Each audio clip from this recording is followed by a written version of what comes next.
નમસ્કાર, ખબર ગુજરાત સાથે હું જયમિની. સમાચારની શરૂઆત કરીશું અમરેલીથી. અમરેલી તાલુકાના 71 ગામો ઉપરાંત અન્ય 4 વિધાનસભા વિસ્તારના કેટલાક ગામોને પણ આ પ્રોજેક્ટ હેઠળ આવરી લેવામાં આવ્યા છે, જે ગ્રામ પંચાયતો સાથે પરામર્શ કરીને યોગ્ય સ્થળોની પસંદગી કરી પાણી સંગ્રહ ક્ષમતા વધારવાનો કાર્યો હાથ ધરવામાં આવશે. આ પ્રોજેક્ટ હેઠળ ચેકડેમ ઊંડા કરવાના, તળાવો ઊંડા કરવાના, પાડા મજબૂત બનાવવાના, વરસાદી પાણીનો સંગ્રહ વધારવા અને બોર રિચાર્જ જેવા કાર્યો કરવામાં આવશે.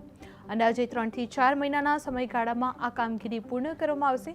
આગામી ચોમાસા દરમિયાન તળાવમાં વધુ પાણી સંગ્રહ થવાથી આસપાસના વિસ્તારના ભૂગર્ભ જળ સ્તરોનો વધારો થશે, જેના કારણે કૂવા અને બોરવેલને લાભ મળશે અને ખેડૂતોને પણ સિંચાઈ માટે વધુ પાણી ઉપલબ્ધ થશે.